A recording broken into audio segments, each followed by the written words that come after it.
This was supposed to be Caitlin Clark's moment, her coronation, her hometown All-Star game, the biggest celebration in WNBA history.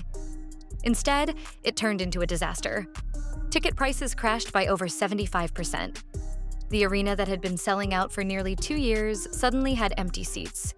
Vendors lost thousands. Fans organized boycotts. The WNBA didn't just miss a moment, they destroyed it. And it all started the second Caitlin Clark got injured.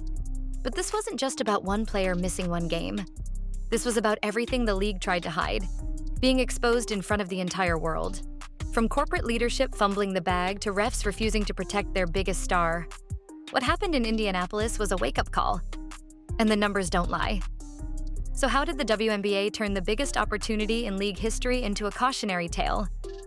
Let's break it down. I mean, there's a level of physicality that they're able to play with against her. I knew it as an opponent, and I see it as her coach. I'm not exactly sure why, but it just is what it is. And we've got to help her learn to adjust and use it against them in certain ways. We've got to find some ways to make it a little bit easier for her. Months of preparation, millions in anticipation. Indianapolis was fully committed to making this All-Star weekend the biggest in WNBA history. The city plastered a 34-story banner of Caitlin Clark on the side of the JW Marriott. That's 113,000 square feet of pure star power, bigger than the NCAA March Madness banner from 2021. It wasn't just a marketing stunt. It was a monument. Inside the city, local businesses stocked up. Hotels were booked. Restaurants hired extra staff. Gainbridge Fieldhouse sold out in hours. Resale tickets were going for an average of $262, the highest in All-Star Game history, with courtside seats reaching into the thousands. It was shaping up to be Clark's official coronation. But then, the worst possible news broke. But when it comes to the vendors in the arena, the shops in the arena, they're not going to have the same amount of people patronize their business as they would if Caitlin Clark was there. The surrounding restaurants, the surrounding areas, the surrounding attractions, they're not going to have the same number of people patronize their business as they would if Caitlin Clark. On July 17th, Caitlin Clark announced she was out, sidelined with a groin injury. And that's when the collapse began. Not the next day, not later that week, immediately. Within hours, the ticket resale market fell into complete freefall. Average ticket prices plummeted from $262 to just $64. The get-in price dropped from $121 to a measly $65, and it kept going lower. Sellers panicked. Fans weren't just backing out. They were furious. "I only bought these to see Caitlin," one fan posted. "I'm not going anymore." Investors who planned to flip tickets were now offloading them at massive losses. It wasn't a slow bleed. It was a nosedive in broad daylight. This was a financial catastrophe unfolding live on social media. The WNBA wasn't just watching. They were learning, in real time, exactly how much Caitlin Clark is worth. I mean, you're going to mess around and a large, massive group of fans are going to be like, enough is enough. We've never had to see anything like it in sports, but you don't see these other leagues going around talking crazy about their fan bases all the time, like this league does. The ripple effect was brutal. This wasn't just a bad day for fans. This was a full-on economic crisis for the city. Restaurants near the arena started reporting cancellations. Hotels began losing bookings. Arena vendors who spent thousands on merchandise were staring at piles of unsold inventory. And for the first time all season, Gainbridge Fieldhouse, a building that had sold out every Fever game since Clark arrived, was facing the embarrassment of empty seats during its most high-profile event. The message from fans was clear. If Clark's not there, we're not either. Here's what makes this even more damning. This wasn't the first time it happened. When Clark missed games earlier in the season with a quad injury, ticket prices for those road games dropped like a rock. The Washington game saw a 47% drop. The Chicago Sky game fell 71%. But those were just regular season matchups. This question mark. This was the All-Star game, in her hometown. And the crash was unlike anything the league had ever seen. No other WNBA player, not Aja Wilson, not Brianna Stewart, not Sabrina Ionescu, moves markets like this. The league has been bragging about record viewership, record sales, record everything. But peel back the curtain and you realize it's been riding on one name, Caitlin Clark. And now, the illusion is shattered. Really unfortunate that Caitlin Clark missed it. The crowd would have been exploding. The crowd would have been exploding. The arena would have been exploding. Oh man, a big miss as far as the WNBA is concerned. And here's the part that really stings. This injury didn't come out of nowhere. It was inevitable. For months, fans watched Clark get mauled game after game with no protection. Opposing players discovered they could grab, shove, and elbow her without consequences. And the referees just swallowed their whistles. She led the league in flagrant fouls absorbed.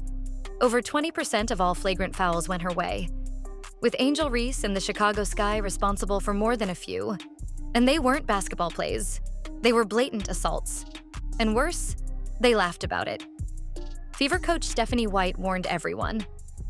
There's a level of physicality they play with against her that other players don't face, she said, and I'm not sure why.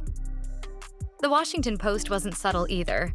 They said the league should change its logo to a bruise and its motto to no call. It wasn't just bad refereeing, it was negligent. When Caitlin went down, WNBA legend Lisa Leslie didn't mince words. She's been there. In 2006, she suffered the same type of groin injury, and she's still feeling it today. This kind of injury lingers, Leslie explained. You can feel fine.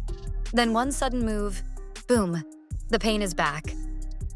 There's no quick fix, no fast recovery.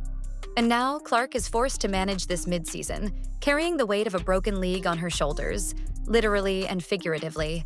So what did WNBA Commissioner Kathy Engelbert say during all this? Absolutely nothing of substance. When asked directly about the officiating crisis, she dodged. She called her private meetings with players productive and said fans are never happy with officiating in any sport. But this wasn't about fans being dramatic. This was about refs enabling an environment where the league's biggest star was repeatedly targeted without consequence, until she got hurt. While businesses were hemorrhaging money and fans were bailing in droves, Engelbert was still talking about shared goals. And in doing so, she confirmed what so many already feared. The league's leadership is out of touch, tone-deaf, and unwilling to protect its most valuable assets. I know as a fan of sports for 60 years now, I know that, no one's ever happy with officiating. All sports deal with it, but we're working hard to make sure we're putting the best product out on the court, and our officiating then follows that. Here's how bad things got. During the All-Star game, the biggest buzz didn't come from any player on the court. It came from a mascot. Yes, the New York Liberty mascot, who was seen trying to recruit Caitlin Clark courtside. That moment, a gimmick, went more viral than anything in the actual game. The All-Star game itself turned into a joke, a glorified layup line. Players jacking up 4-point shots, no defense, no intensity, no pride. And fans noticed. One commentator called it an abomination to the sport of basketball. It was so embarrassing that the highlight of the weekend wasn't the game. It was the Liberty trying to poach the only player in the league who actually moves the needle.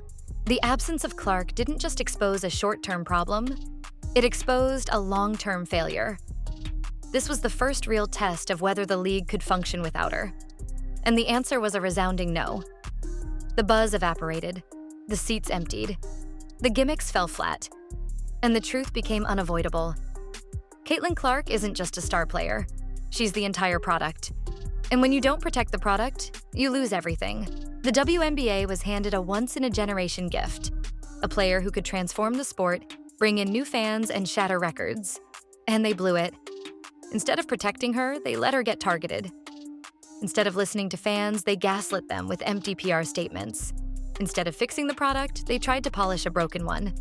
Caitlin Clark's injury didn't just sideline her from the game, it exposed the WNBA's biggest lie, that the league was ready for prime time. Turns out they weren't. The All-Star disaster showed us exactly what happens when poor officiating, weak leadership, and media gaslighting collide. The fans are watching, the money's moving, and the league has no one left to blame but themselves. Now the question is simple. Will they finally learn, or will this be the beginning of the end? Let us know in the comments. Like, subscribe, and turn on notifications for more breakdowns like this. And click the video on screen to see what else they've been hiding. Stay tuned for more from The Caitlin Clark Show.